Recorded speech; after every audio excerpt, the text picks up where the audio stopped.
Good evening everyone. आज हम करते हैं वाइगोस्की का सामाजिक और सांस्कृतिक विकास का सिद्धांत और एरिक्सन का मनोसामाजिक विकास का सिद्धांत। तो इन दोनों को हम अच्छे से समझते हैं। तो वाइगोस्की का सामाजिक और सांस्कृतिक विकास का सिद्धांत, तो वाइगोस्की कैसे याद रखें। देखो ये याद सिद्धांत मुश्किल हो जाता है कि कौन सा सिद्धांत किसने दिया था, तो इनको हम कैसे याद रख सकते हैं। देखिए जैसे वाइगोस्की है तो यहाँ पे स से बना दो सोशियो और कैसे बना दो कल्चरल। तो इस तरीके से हम इसको याद रख सकते हैं। वाइगोस्की का सोशियो एंड कल्चरल डेवलपमेंट, तो वाइगोस्की का सामाजिक और सांस्कृतिक विकास का सिद्धांत। तो ये एक रूसी मनोवैज्ञानिक थे। इन्होंने कुछ कंसेप्ट दिए हैं, इनकी थ्योरी को हम आराम से समझते हैं। जैसे पहला इन्होंने दिया स्कैफोल्डिंग, ढांचा निर्माण। स्कैफोल्डिंग क्या होता है? लेडर। अब इनको तीन चीज़ें दी हैं। सबसे पहले इनको ध्यान से समझते हैं। एक है जेड एक होता है MKO अधिक जानकार। तीन चीज़ों को अच्छे से समझना है, ये हमेशा पेपर में आते हैं। जेड क्या होता है और ये क्या जेड क्या होता है, तो तीनों को अच्छे से समझेंगे। स्कैफोल्डिंग क्या होता है, जेड क्या होता है और MKO क्या होता है। तो ध्यान से समझ। स्कैफोल्डिंग, मान लो कोई बच्चा है जिसको हम पढ़ा रहे हैं, जिसको हम कुछ सिखा रहे हैं, तो उनको जब हम कुछ सिखा रहे हैं तो उसकी जो हम शायद, जैसे एक बच्चा है अगर वो बिना हेल्प के क्या सीख सकता है, और उसकी हेल्प अगर मिल जाती है तो वो जो हेल्प होती है जो उसको मिलती है तो उससे वो क्या सकता है, तो उस हेल्प को स्कैफोल्डिंग बोलते हैं। जेड हो जाएगा, जैसे वो सीख रहा है, वो पूरा जो क्षेत्र बन रहा है, हेल्प कर रहे हैं, तो पूरे अगर क्षेत्र वर्ड आ जाता है तो जेड है।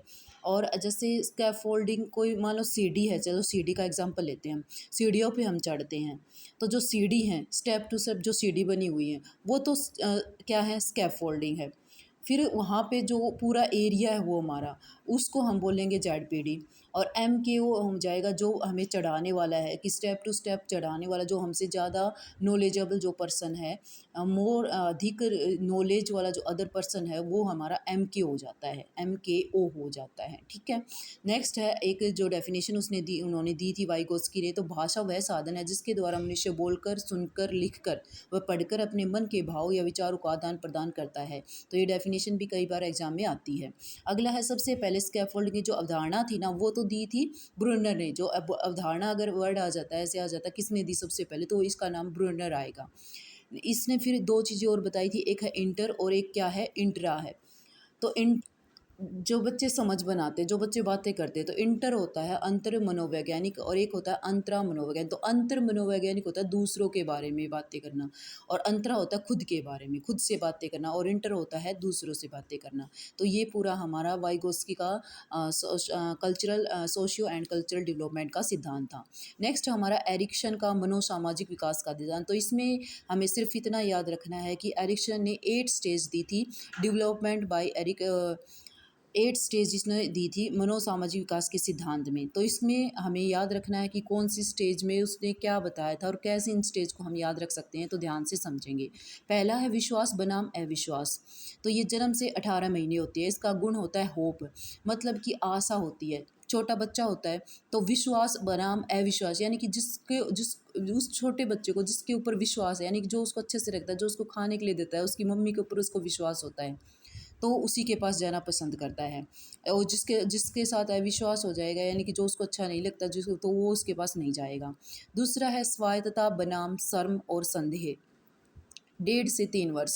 तो इसमें स्वायत्तता, यानी कि बच्चा क्या करता है, स्वायत्तता, सब कुछ अपने से करने की कोशिश करता है, कि ये अपनी तरफ करने की कोशिश करता है, और दूसरों से उसे शर्म आती है, और उसे फिर ये हमारा क्या हो जाएगा, स्वायत्तता बनाम शर्म, यानी कि 1.5 से 3 साल का बच्चा इसमें करता है। इसका गुण होता है विल, उसकी इच्छा, यानी कि उसको कुछ करने की इच्छा होती है कि मैं ये काम मैं भी खुद से करूँ। अगला है तीसरा, पहल बनाम अपराध बोध, यानी कि इसमें बच्चा इसमें थोड़ा सा ऊपर हो जाता है स्वायत्तता बनाम शर्म से ही, यानी कि इसमें क्या करता है, पहल करता है, हर काम को करने की पहल करता है, और जब उससे वो काम नहीं होता तो वो अपराध बोध से ग्रस्त हो जाता है। जो बच्चा उस काम को कर लेता है, पहल करता है कि ये काम, तो उसमें गुण क्या होता है, उसका उद्देश्य, इसमें गुण होता है उद्देश्य, यानी कि वो पहल करता है किसी भी चीज़ को करने की। अगर वो नहीं कर पाता तो उसमें अपराध बोध आ जाता है। तो एक तो देखो इस साइड वाले हैं विश्वास, इस साइड जो है हमारे पास, ये सभी तो अच्छे हैं। अगर ये चीज़ें होंगी तो सब कुछ अच्छा होगा, और अगर अगर ये चीज़ें हुई बच्चे में तो सब कुछ उसके लास्ट तक उसका इफेक्ट पड़ेगा। इसलिए हमें ध्यान से बच्चों को इसके अकॉर्डिंग समझना है और उन्हें समझाना होता है। अगला है हमारा परिश्रम बनाम हीनता। अगर 6 से 12 वर्ष के बच्चे कुछ परिश्रम करना स्टार्ट कर देते हैं, यानी कि काम करना, अगर वो परिश्रम करेंगे तो अच्छे बनेंगे। लेकिन अगर वो किसी काम को कर रहे हैं, उसमें परिश्रम का मन नहीं लग रहा परिश्रम करने का, तो उसमें हीन भावना आ जाती है। और ये हम बच्चों में हमेशा अक्सर देखते हैं। यानी कि उसकी बच्चे की क्षमता क्या है करने की, तो इसका गुण हो जाएगा क्षमता। तो बच्चे में क्या करने की क्षमता कितनी है। अगला है पहचान बनाम बनाम भ्रम, यानी कि 12 से 18। तो ये होता है हमारा बच्चे देखो टीनेजर्स में, और इसी में क्या होता है पहचान बनाने की, यानी कि उसको क्या बनना है बच्चे को। अगर उसको क्लियरिटी हो जाती है तो वो अपना आगे बन सकता है, उसकी पहचान बन जाती है। लेकिन अगर उसको यही नहीं पता कि उसको क्या बनना है, तो वो भ्रम की स्थिति आ जाती है उसमें। तो इसका जो गुण है वो है निष्ठा। उसके बाद है 6 नंबर पे अंतरंगता बनाम अलगाव। 18 से 35 की में है। इसमें क्या है जो इसमें क्या है जो 18 से 35 में जो बच्चा क्या है अंतरंगता बनाम अलगाव, यानी कि इसमें सबसे संबंध बनाने की कोशिश करता है अच्छे अच्छे। अगर सबसे संबंध अच्छे बन जाते हैं तो वो सबसे घुल मिल जाता है, लेकिन अगर नहीं बनते तो उसमें क्या आ जाता है अलगाव आ जाता है। 18 से 35 में बहुत सारे हम क्या करते हैं रिलेशन बनाने की कोशिश करते हैं 18 से 35 साल की उम्र में। अगला है उत्पत्ति बनाम विकासशीलता, यानी कि 35 से 65 की साल में देखभाल करता है अपने परिवार की 35, और उत्पत्ति करता है हर चीज़ के अच्छे से विकास और अगर वो नहीं कर पाता, यानी कि वो नहीं कमा पाता अपने परिवार के लिए अच्छे से का नहीं कर पाता, तो उसमें विकासहीनता आ जाती है। तो ये हम अपनी एज के अकॉर्डिंग हम समझ सकते हैं सारी बातें। आगे है पूर्ण अहम बनाम निराशा, यानी कि 65 से आगे की बात हो रही है अभी। अगर ये सारी चीज़ें होती आ रही है उसमें, तो उसमें पूर्ण अहम, यानी कि वो अच्छा फील करेगा कि हाँ भाई मैंने ज़िंदगी में कुछ किया। वो निरीक्षण करना स्टार्ट करता है कि मैंने क्या किया, क्योंकि 65 के बाद कुछ बचता नहीं है करने के लिए। लेकिन अगर उसने पूरी लाइफ देखा कि मैंने कुछ भी नहीं किया, अगर ये चीज़ें उसमें रही, तो वो क्या हो जाता है निराश हो जाता है। तो ये हमारे एरिक्सन का मनोसामाजिक विकास का सिद्धांत है।